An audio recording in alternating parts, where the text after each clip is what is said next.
কালকে বন্ধুর ছেলের বার্থডে ছিল,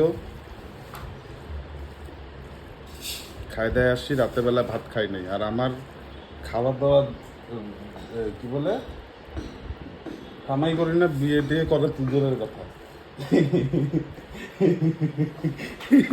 হাসোকে বাস্তব কথাই তো বলতেছি।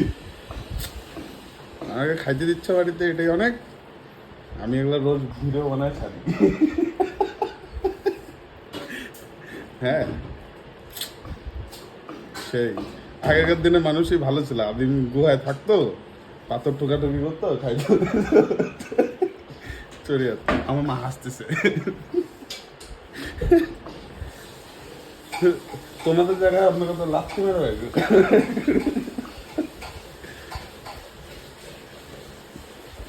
আজকে বাজে 12টা।